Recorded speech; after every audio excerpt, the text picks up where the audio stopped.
You should be ready to go. Yeah. Alright, so if I bring this round here instead. Yeah, so that was about the Jahiliyyah.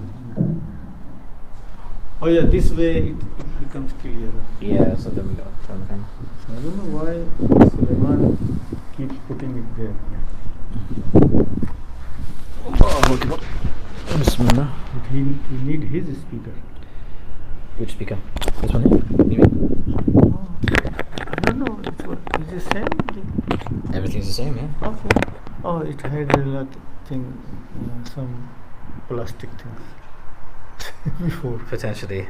Yeah, you know those black thing, which cut down noise or something. Oh yeah. Yeah, that's Usually fine. it's on the mic. Yeah, that's on top of it, fine. but I can't seem to see anymore.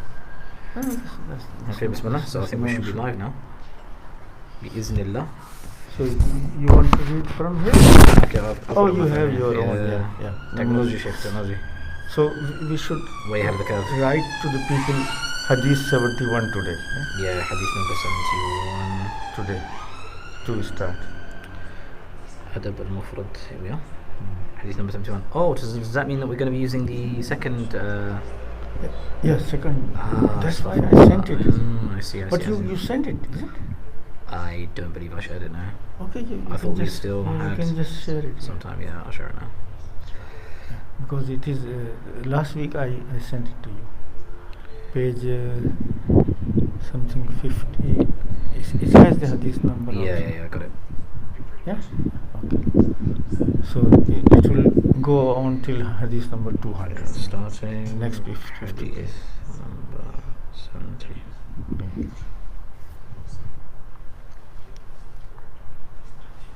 So let me pin this instead.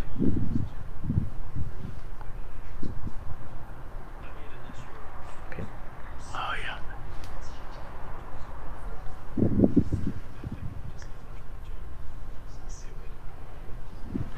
This camera is very advanced, really. I want to find out where you can get this, because I need to suggest them. Alright, Bismillah, should we start, yeah? Yes. Oh, you will be reading on. Yeah, I'll just read off this, inshallah. Is that okay? Yeah. أعوذ بالله من الشيطان الرجيم بسم الله الرحمن الرحيم الحمد لله رب العالمين وبه نستعين والصلاة والسلام على أشرف الأنبياء والمرسلين سيدنا محمد وعلى آله وصحبه أجمعين وبعد قال المصنف رحمه الله ونفعنا الله بعلومه علوم شيخنا في الدارين آمين باب من وصل رحمه في الجاهلية ثم أسلم. So بسم الله الرحمن الرحيم, on hadith number 70 inshallah of our reading of Al-Adab Al Mufrad by Imam Al-Bukhari. And we will continue inshallah with the reading of hadith number 70 onwards. So he says rahmatullahi alayhi, hadith number 70, حدثنا أبو اليمان قال أخبرنا شعيب عن الزهري قال أخبرني عروة بن الزبير أن حكيم بن حزام أخبره أنه قال للنبي صلى الله عليه وسلم أرأيت أمورا كنت أتحنث بها في الجاهلية من صلة وعتاقة وصدقة فهل لي فيها أجر؟ قال حكيم قال رسول الله صلى الله عليه وسلم أسلمت على ما سلف من خير. باب صلة ذي الرحم المشرك والهدية. حديث number 71. حدثنا محمد بن سلام قال أخبرنا عبدة عن عبيد الله عن نافع عن ابن عمر رأى عمر حلة سيراء فقال يا رسول الله لو اشتريت هذه فلبستها يوم الجمعة وللوفود إذا أتوك. فقال يا عمر إنما يلبس هذه من لا خلاق له. ثم أهدي للنبي صلى الله عليه وسلم منها حلل فأهدى إلى عمر منها حلة فجاء عمر إلى رسول الله صلى الله عليه وسلم فقال يا رسول الله بعثت إلي هذه وقد سمعتك قلت فيها ما قلت. قال إني لم أهدها لك لتلبسها إنما أهديتها إليك لتبيعها أو لتكسوها فأهداها عمر لأخ له من أمه مشرك. باب تعلموا من أنسابكم ما تصلون به أرحامكم. حديث number 72.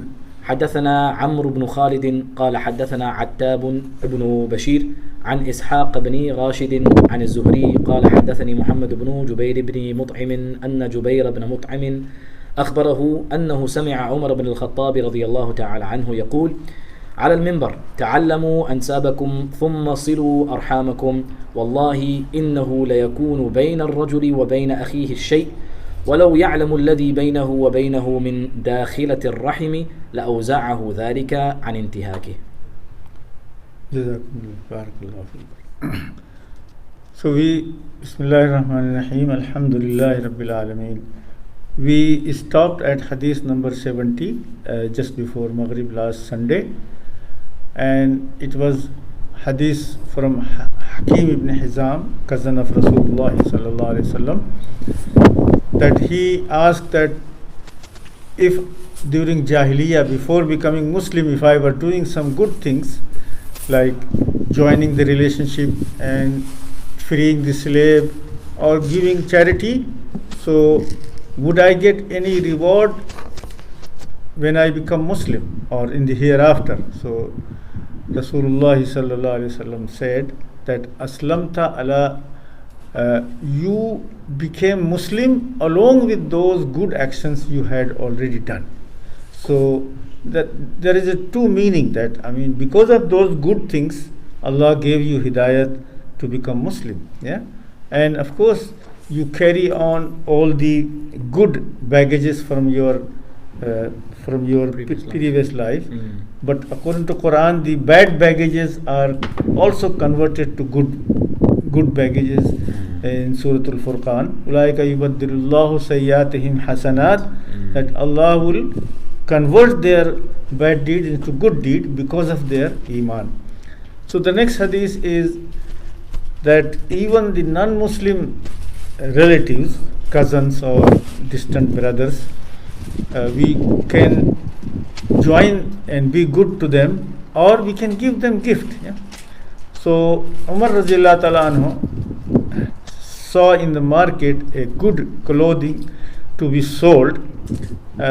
So he said to Rasulullah sallallahu alaihi wasallam, Ya Rasulullah, if you buy it and wear it on the Jummah, for khutbah or for the delegations when they come to you. So Rasulullah sallallahu alaihi wasallam said, Hullatun Sayra mean like silky clothing, silk mean it was the extraordinary quality. So then Rasulullah sallallahu alaihi wasallam said to Umar, Innama yalbasu hazi man la khalaqa lahu. The people who wear this type of extravaganza clothes, they are those who have no share in the akhirah. Then Rasulullah sallallahu alaihi wasallam was presented some of those expensive and exclusive clothing.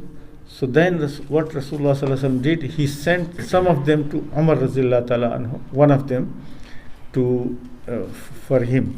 So Umar radhiyallahu ta'ala came back and said, Ya Rasulullah, you had condemned this type of clothing and you are sending me as a gift. So Rasulullah sallallahu alaihi wasallam explained to him, I did not send it to you to wear it, but I send it to you, I gave you the gift to, you can benefit from it after selling it to other people, or you can give it to someone as a gift. So Umar ibn Khattab radhiyallahu ta'ala anhu sent it to his cousin, his like step brother in Makkah from mother. So that means you can still be good even if they are not a Muslim. The next hadith is also from this was the hadith of Rasulullah sallallahu alaihi wasallam, but here Sayyidina Umar ibn Khattab as a caliph is saying, he was saying on the minbar as a matter of policy that, O people, learn your lineages, mean the family tree of relationship, so you can join the relationship and be good to them. Wallahi, and he said, by Allah, there are some bad feelings between a man and his brother Muslim, and if he knew there is a kinship between him and that man, that will prevent him from breaking up with him. So like if there are any matters of quarrel or disagreement, that thing can be smoothed out if you knew that they are your relatives and in-laws or in relations. Okay, next family, mashallah. Hadith number 73. حدثنا أحمد بن يعقوب قال أخبرنا إسحاق بن سعيد بن عمرو أنه سمع أباه يحدث عن ابن عباس أنه قال: احفظوا أنسابكم تصلوا أرحامكم فإنه لا بعد بالرحم إذا قربت وإن كانت بعيدة، ولا قرب بها إذا بعدت وإن كانت قريبة، وكل رحم آتية يوم القيامة أمام صاحبها تشهد له بصلة إن كان وصلها، وعليه بقطيعة إن كان قطعها. باب هل يقول المولى إني من فلان. حديث نمبر 74. حدثنا موسى بن إسماعيل قال حدثنا عبد الواحد بن زياد قال حدثنا وائل بن داود الليثي قال حدثنا عبد الرحمن بن أبي حبيب قال قال لي عبد الله بن عمر: ممن أنت؟ قلت من تميم. قال: من أنفسهم أو من مواليهم؟ قلت من مواليهم. قال: فهلا قلت من مواليهم إذن. باب مولى القوم من أنفسهم. حديث نمبر 75. حدثنا عمرو بن خالد قال حدثنا زهير قال حدثنا عبد الله بن عثمان قال أخبرني إسماعيل بن عبيد عن أبيه عبيد عن رفاعة بن رافع أن النبي صلى الله عليه وسلم قال لعمر رضي الله تعالى عنه: اجمع لي قومك. فجمعهم، فلما حضروا باب النبي صلى الله عليه وسلم دخل عليه عمر فقال: قد جمعت لك قومي. فسمع ذلك الأنصار فقالوا: قد نزل في قريش الوحي، فجاء المستمع والناظر ما يقال لهم. فخرج النبي صلى الله عليه وسلم فقام بين أظهرهم فقال: هل فيكم من غيركم؟ قالوا: نعم، فينا حليفنا وابن أختنا وموالينا. قال النبي صلى الله عليه وسلم: حليفنا منا وابن أختنا منا وموالينا منا، وأنتم تسمعون. إن أوليائي منكم المتقون، فإن كنتم أولئك فذاك، وإلا فانظروا: لا يأتي الناس بالأعمال يوم القيامة وتأتون بالأثقال فيعرض عنكم. ثم نادى فقال: يا أيها الناس، ورفع يديه يضعهما على رؤوس قريش: أيها الناس، إن قريشا أهل أمانة، من بغى بهم؟ قال زهير أظنه قال العواثر: كبه الله لمنخريه، يقول ذلك 3 مرات. شكرا. So the next, I think the next hadith which Imam Sahab has read is also from Abdullah ibn Abbas radiyallahu ta'ala anhu, but it's the same meaning which Sayyidina Umar ibn Khattab radiyallahu ta'ala anhu said before. So 2 great Sahabis are saying that please keep a record of your family tree. Ahfizu ansabakum tasilu arham. So you can join the relationship, because you cannot make someone distant when someone is very relative, very close relations. Even if one is living abroad or far away. So living physically far away does not make it distant relationship if it is the blood relatives. Wala qurba biha iza ba'udat. And even if they if our distant relatives living next door, it doesn't make them the close relatives. So وَكُلُّ رَحْمٍ آتِيَةٌ يَوْمَ الْقِيَامَةِ أَمَامَ صَاحِبِهَا. Every single relationship, every single blood relationship is coming on the day of judgment to bear witness that this person joined the relationship and this person did not join the relationship. So I was discussing with Shaykh Iqbal Azmi that about this raham. So I implied it was like relationship is spreading from womb. But there is a concept Shah Waliullah Rahmatullah Alayhi has said that the metaphorical relationship which exists in this world, the blood relationship, they will become a physical entity on the day of judgment and they will speak. That's the meaning of it. So the concept of relationship itself will say that, oh, this joined me and this didn't join me on the day of judgment, because Allah subhanahu wa ta'ala is going to give many metaphorical things, actual physical entity on the day of judgment. That's the meaning. Allahu Akbar. So the next hadith is that when somebody is asking you, Abdullah ibn Umar radhiyallahu anhu asked Abdul Rahman ibn Abi Habib that where are you from? This is a very famous issue with the royal palace here. When the African lady was asked, where are you from? She said, I was born here. He said, where are you from really? From Africa. This was a big scandal. So here somebody like looking like a stranger, but like he introduced himself to be from Arabian tribe, Bani Taym Tamim, from Tamim. Taym Tamim is the name of the tribe. So Abdullah ibn Umar further queried, are you their blood relatives or you are just a part of the family? Mawalihim mean free slaves or associated with this qabila. So he said, yes, I am just associated with that family. I'm not really blood relations. Yeah. So Abdullah ibn Umar radhiyallahu ta'ala anhu told him, you should be very explicit. Don't be like ambiguous in your relation, in your surname and other things. Yeah. I mean, it's because like giving impression of high social status is not honesty. Yeah. Okay, the next hadith is really very, very I thought it was in Makkah, but this is in Medina. Yeah. That Rasulullah sallallahu alaihi wasallam asked Umar ibn Khattab radhiyallahu ta'ala anhu to bring all the muhajirin, mean Quraysh, because most of the people who came to Medina as a muhajir, they were Qurayshi. So Sayyidina Umar ibn Khattab radhiyallahu ta'ala did, he brought them to the door of Rasulullah sallallahu alaihi wasallam. Everybody came.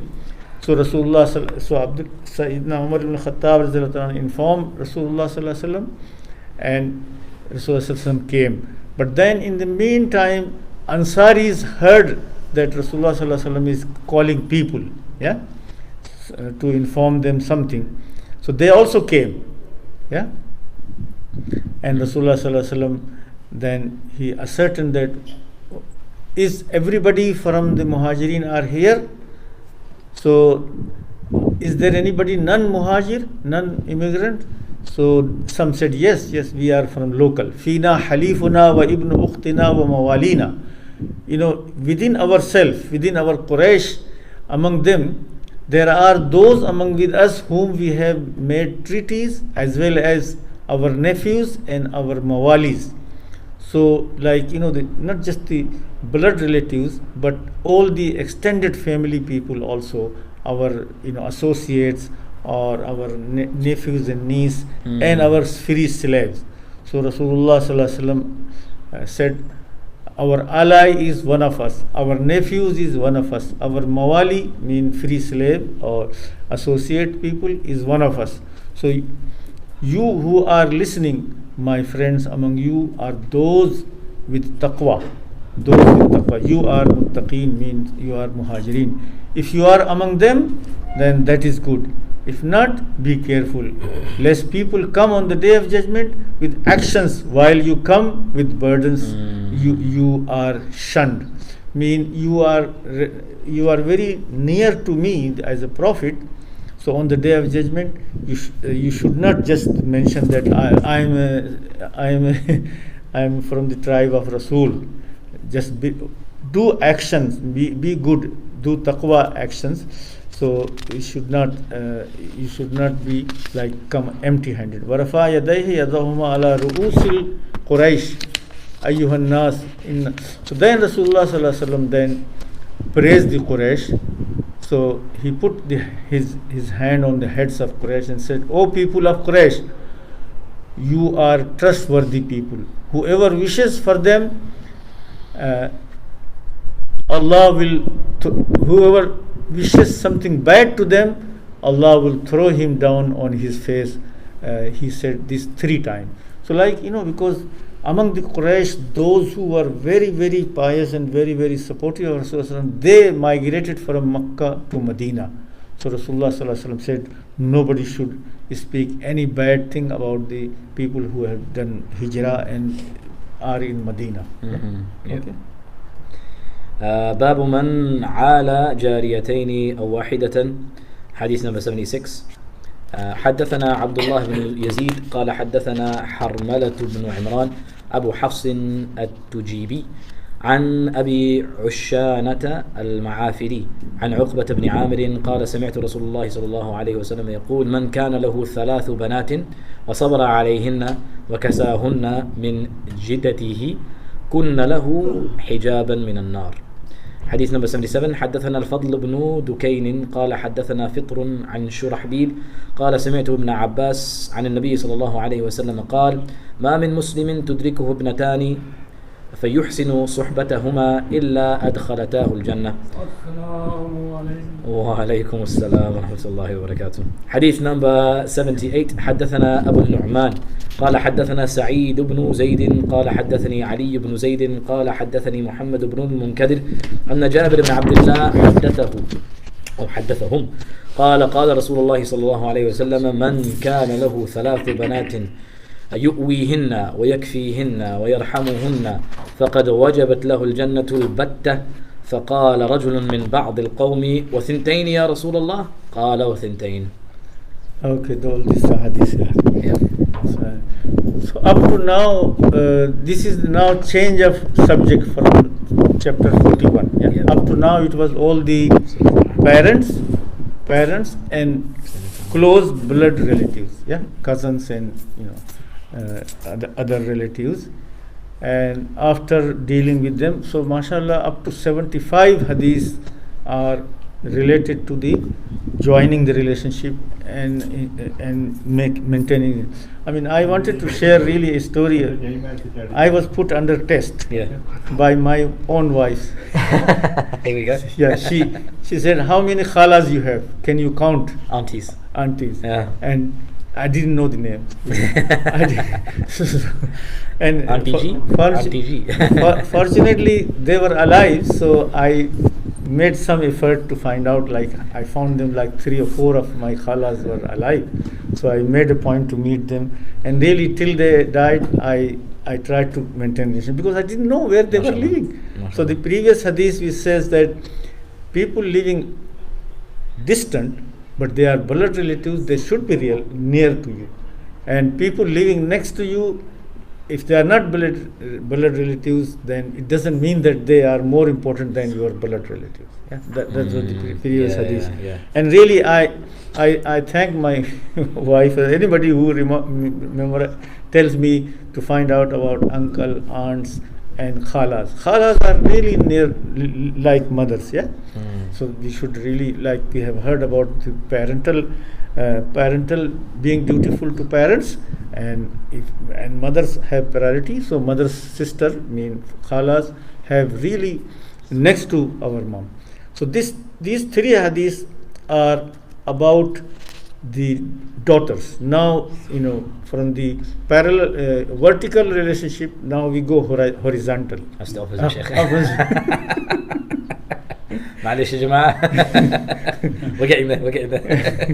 I mean, because I get confused in mathematics. So how do I say? The vertical relationship and the horizontal. So up to H is like up to now we were horizontal. Now it's vertical. Okay. Downwards, our children and our other things.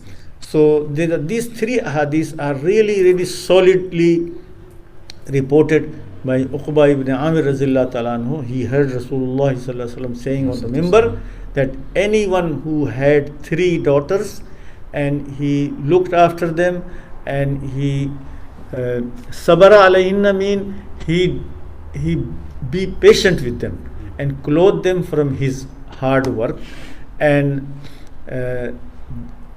like look after them without any regret or anything. Kunna lahu hijabam minan nar, they will shield him from the fire of hell on the day of judgment.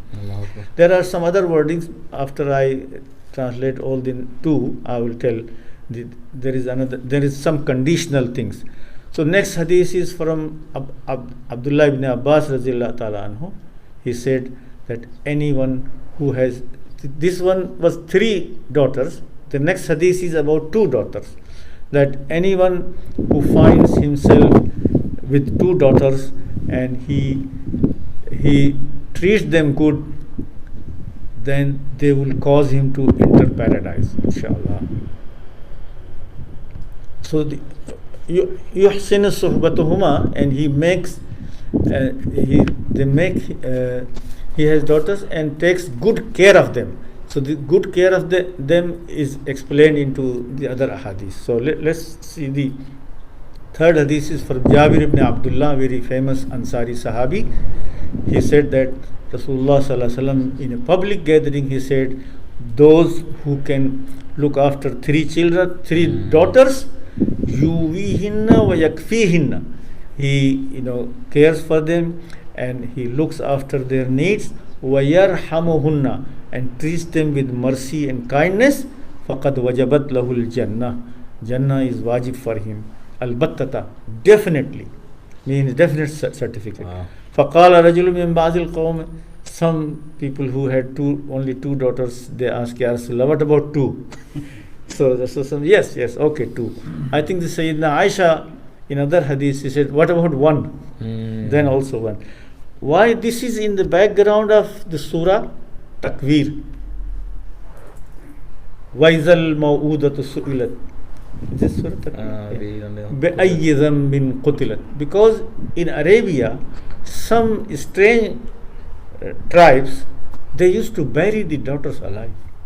And there are so many stories, really, if we hear about those stories, it might come here, how there were some people who rescued them, some people who just buried them callously. It was not a very widespread practice in Arabia, but some tribes did. And in the Quran, the way Allah subhanahu wa ta'ala is, the linguistic force is there, that on the day of judgment, the daughters will be asked for what crime they were buried alive. Yeah. So in that context, Rasulullah sallallahu alaihi wasallam did the opposite, that anyone who looks after the daughters, nurtures them, treats them nicely, and feed them, clothe them, and one condition is walam yusir alayhinna. It is in another hadith that he did not discriminate between bringing up daughters and sons. Walam yusir alayhim, because this is now in our Asian community, the differentiation between daughters and sons. Sons are, can get away with things, and daughters are treated little bit harshly. Yeah. So there is a discrimination by parents, religious and parents, they do. So that is one condition, that you should not treat them with contempt. You should treat them with respect, care and consideration. Then they are going to be your assets on the day of judgment. Wallahi, 100% guaranteed. Yeah. And the similar next hadith is coming about the sisters also. Yeah, باب من عال 3 أخوات. حديث number 79. حدثنا عبد العزيز بن عبد الله قال حدثني عبد العزيز بن محمد عن سهيل بن أبي صالح عن سعيد بن عبد الرحمن بن مكمل عن أيوب بن بشير المعاوي عن أبي سعيد الخدري أن رسول الله صلى الله عليه وسلم قال لا يكون لأحد 3 بنات أو 3 أخوات فيحسن إليهن إلا دخل الجنة. باب فضل من عال ابنته المردودة. حديث number 80.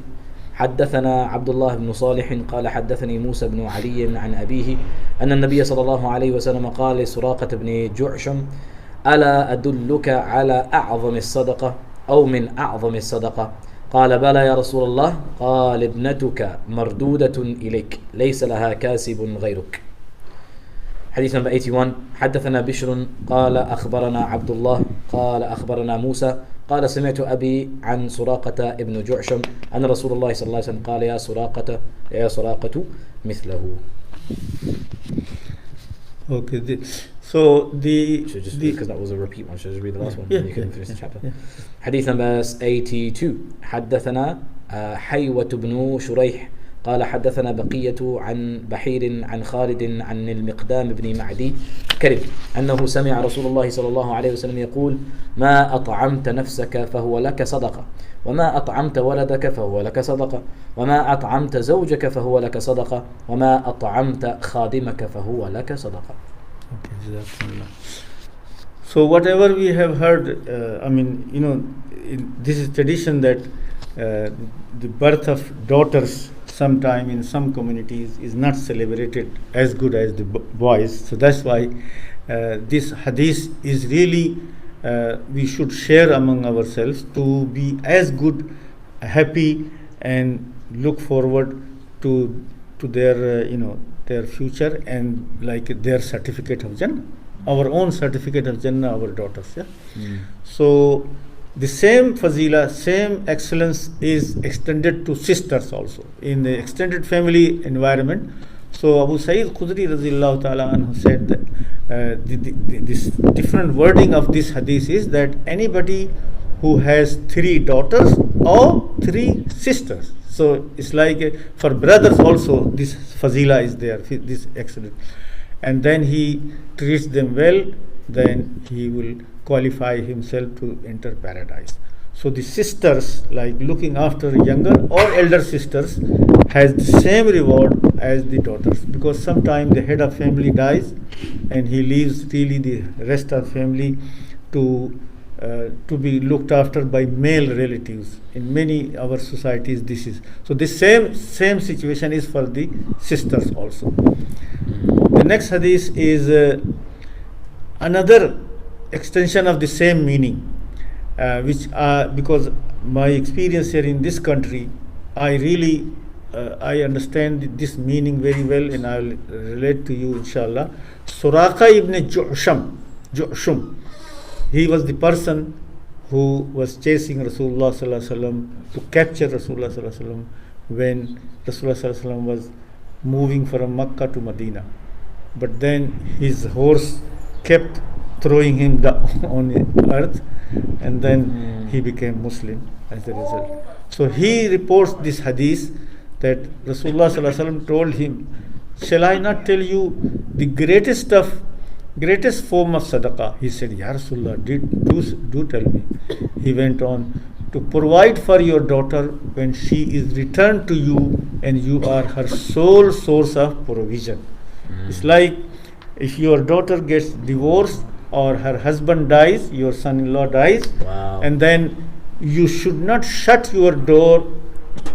Parents should never shut their door on their daughters who are divorced or widows. Yeah, they should not, So opening your door to your own daughter for the rest of life. So because the daughters and sisters are there, really the responsibility for the entire life, whether they are alone or whenever they become single mother or whatever situation, this is the situation. So that's the greatest form of sadaqah, the Prophet is saying as well. Greatest form of sadaqah. One should not take it as a burden. And what I can tell you from my interviewing so many sisters and those people who come to seek divorce and separation from their husbands, most of the abuse in our Muslim community happens when the husband knows that she has no relatives to go back. And so many times I have been reported, said that they say their parents shut their doors. We don't want to know you.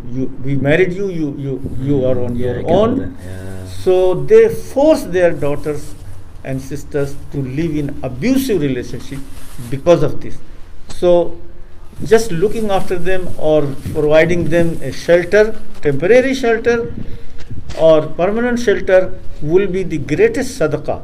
So one should never really take it as a burden. Otherwise, this will perpetuate the abuse in the society. In the UK, that is happening.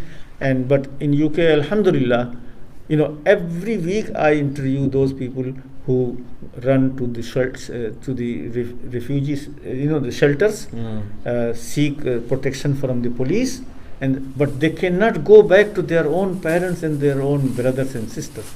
So this is the hadith, that this is the greatest sadaqah. The same hadith is reported twice in this. But the next hadith from Miqdam ibn Ma'di Karb is that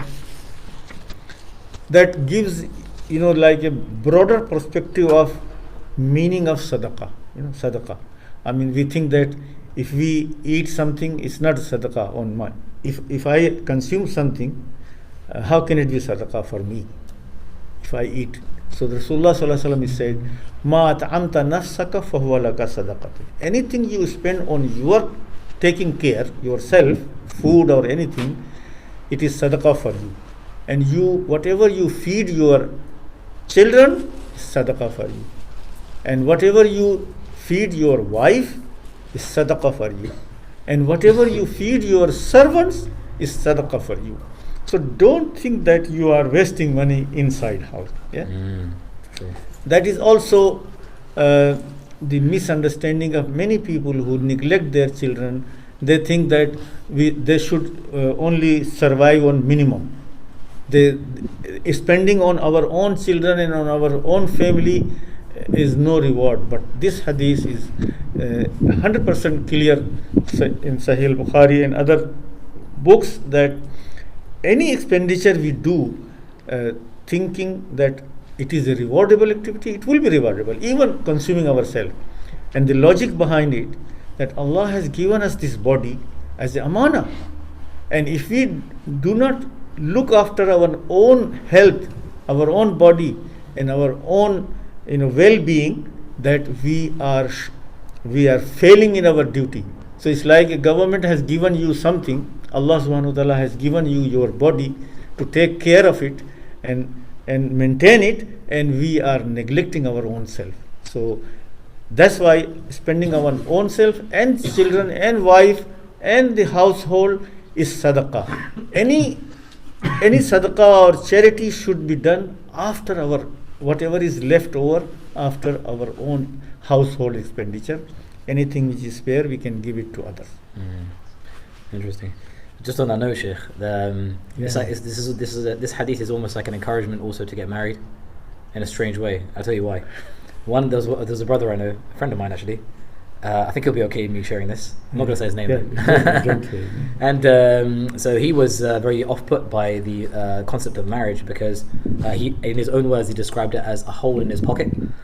If I'm going to get married, I'm going to have to spend on my wife, spend on my children, do all of this stuff. I just want to enjoy my life with the money that I have.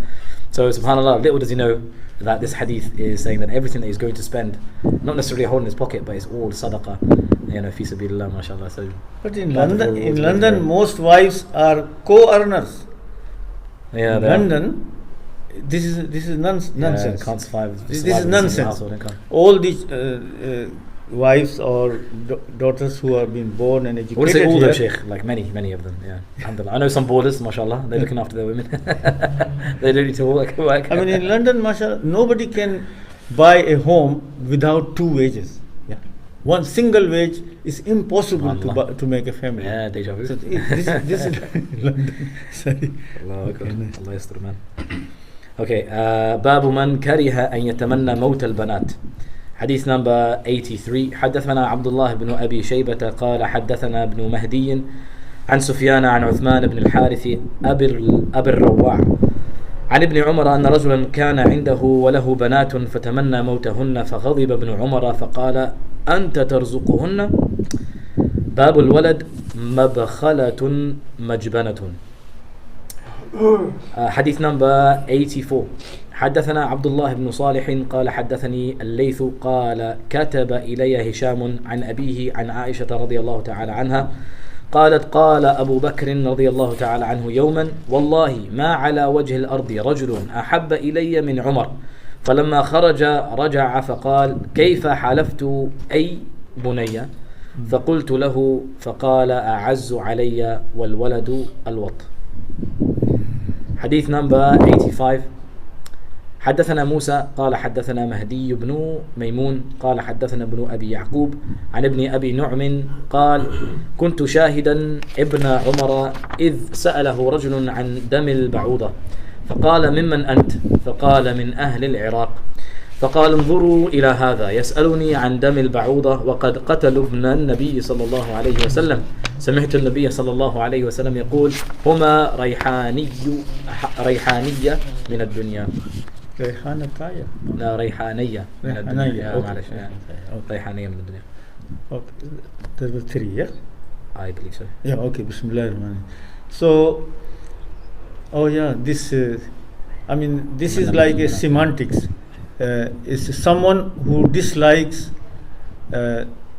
for someone who dislikes for someone to wish the death of their female children. Yeah, some people really sometimes regret having daughters. Yeah, so Abdullah ibn Umar radhiyallahu ta'ala anhu. This is not hadith of Rasulullah sallallahu alaihi wasallam, but this is Abdullah ibn Umar, Sahabi, son of Umar Khattab radhiyallahu ta'ala anhu. A person, one of the new Muslims, or maybe from a strange land, he wished that he didn't have a daughter. He didn't have daughters. He had a daughter, so he said, I wish they were dead. This is very bad language he used. So Abdullah ibn Umar radhiyallahu anhu became very angry. He said, are you feeding them? Are you the sustainer and creator of them? Allah is. And Allah subhanahu wa ta'ala himself in the Quran said, those who kill their children or those who prevent their children because of the money issues, they are doing foolishly. Yeah, they are doing foolishly. So this is the Abdullah ibn Umar radhiyallahu anhu reprimanding a person who uses bad language about his own daughters. Yeah. The next hadith is Sayyidina Aisha radhiyallahu ta'ala anha reported, the daughter of Abu Bakr radhiyallahu ta'ala anha, the Ummul Mu'mineen Aisha radhiyallahu ta'ala anha. So one day Abu Bakr radhiyallahu ta'ala anha said, that Wallahi ma ala wajhil arda rajulun. I swear by Allah, I love among the people of the earth, the most beloved to me is Umar ibn Khattab radhiyallahu ta'ala anhu. So then he went out of the house, then came back, and he said to his daughter Aisha radhiyallahu ta'ala anha, oh my daughter, just repeat to me what I just said. So she repeated. I mean, Sayyidina Umar and Sayyidina Abu Bakr radhiyallahu anhu felt that his own daughters, from the face expression, that how can Abu Bakr say other people are more beloved to him than the daughter. So then he repeated it. He said, Qala a'azzu alayya wal waladu alwat. I mean, Umar ibn Khattab is good and is very dear to me among the people of earth, but our own children are always dearer. So he said that I meant that from the strange people, from other people, Umar is more beloved to me, but of course you are my daughter. So he just felt that my daughter, she was like getting a little bit thin. A bit sensitive. Oh yeah. I mean, the next hadith is a really funny istifta, question and answer. During the year Hijrah 60, Sayyidina Hussain ibn Ali radhiyallahu ta'ala anhu, he was martyred. So I think this is like 61 and 62, year 61 and 62, during Hajj time. Many people go and somebody ask Abdullah ibn Umar, in ihram, if I kill a mosquito, what should I do? Because during ihram we become very, very sensitive. Even scratching makes us. So he said, how can I answer this guy? Where are you from? He said, I'm from Iraq. He said, you killed this grandson of Rasulullah sallallahu alaihi wasallam and you are asking me about mosquito. How dare you ask me this? So he did not answer him. So that is the lesson for muftis and imams, not to answer any and every question unless it is appropriate, and because sometimes people who do big things and they ask about petty matters. So the matters of pettiness or important matters, should always be distinguished. That so, like Sayyidina Khizr radhiyallahu ta'ala, alayhi salam, he said, "Don't ask me until I tell you." So it is like a teacher an imam can say that if I think it is important, I will explain it. If it is not important, I will abstain from it. Yeah? Shaykh, what's the relevance of this hadith? Obviously, he's talking about a mosquito and Hasan and Hussein. Oh yeah, sorry, I don't have this wording here. That's why I missed it. The relevance is that Rasulullah sallallahu alaihi wasallam. Why Abdullah ibn Umar was angry? He said that because Rasulullah sallallahu alaihi wasallam said, "My grandsons are my flower of my family, and you kill them. You Iraqi people kill them, kill him, and now you are asking about what is the penalty for killing a mosquito?" So because it's like a beloved of Rasulullah sallallahu alaihi wasallam, the grandson of Rasulullah sallallahu alaihi wasallam. That was really the next month. I mean, I'm scheduled to, and you will be Muharram. You will be saying all sorts of these things. How many minutes are there? 7 minutes. So I mean, do you think if you want to ask a question, answer, or? Yeah, if there are any questions, we can do that. Which hadith we finished? Numbers 85 we just finished. Yeah. So we just did 15 today. That's not bad. 70? No. Oh yeah, 15. Yeah, 15. Yeah. Any questions? Can we kill mosquito while in Can you kill a mosquito, Shaykh? Oh, during ihram, yeah? No, out of ihram. Out of ihram or in ihram? Without it, yeah? Without. Yeah, so you're at home, it's the summer season, Shaykh. There's mosquitoes flying around everywhere. One comes, you hear it zzz in your ear. Are you allowed to just swat it? And Yeah, of course. Even during ihram, there are 5 things like, Chose any dangerous animals or those, you are allowed to even kill in the haram and in ihram. Because I mean, we are like custodian of our own body as a amana, and we cannot let it be beaten by the things around us. 100%, man. So khamsun, there are 5 different types of animals which are termed in the hadith fawasiq, mean they are danger to our health. Anything which is danger to our health, we can kill it. Monsanto will love that. Yeah? That Fattah. So to answer your friend who didn't want to spend, there is a count that wife's contribution into the household work, if it is to be paid by the market rate, it will be over 100,000 pounds. Wife's work at home, if you were to employ someone to do all those work which wives do in this country, it will be more than 100,000 a year. So people do not value really the contributions and intangible and other contributions wives make in this country, and they think that it is a expense.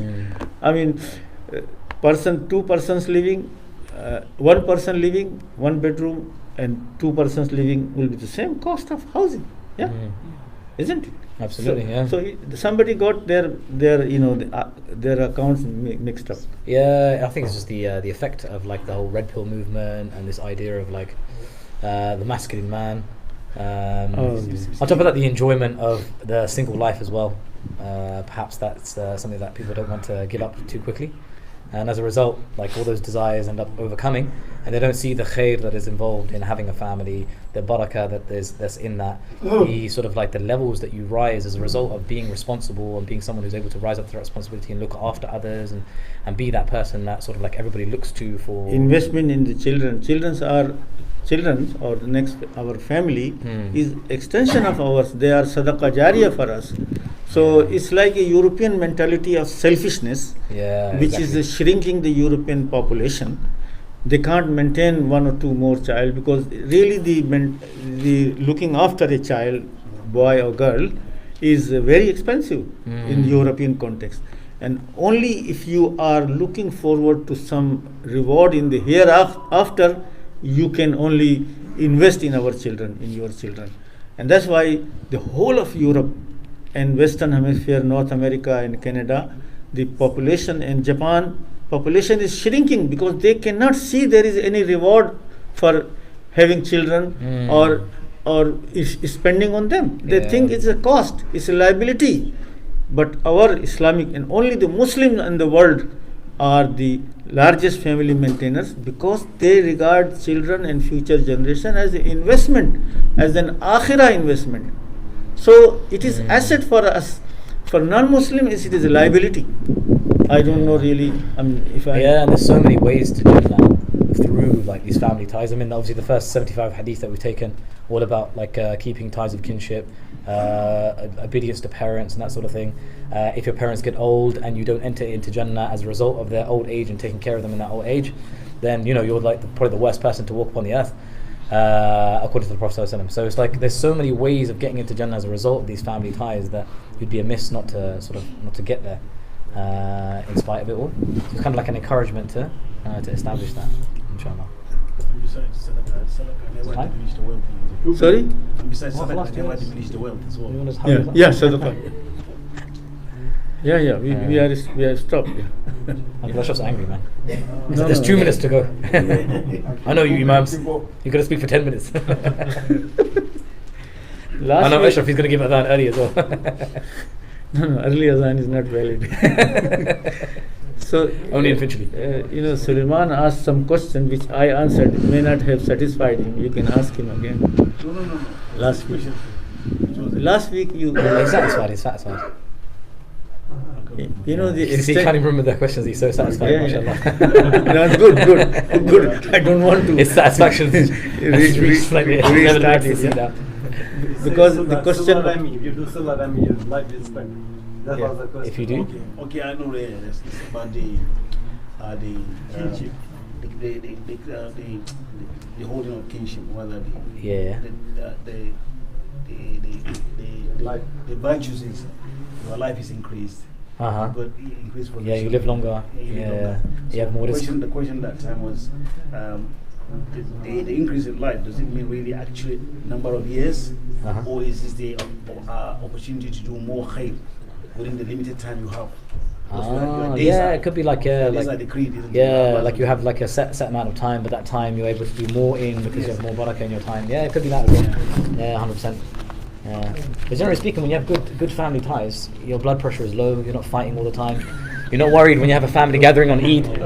Like she looked at me in a different way, or she said something differently to me, and you know what I mean. So you're calm.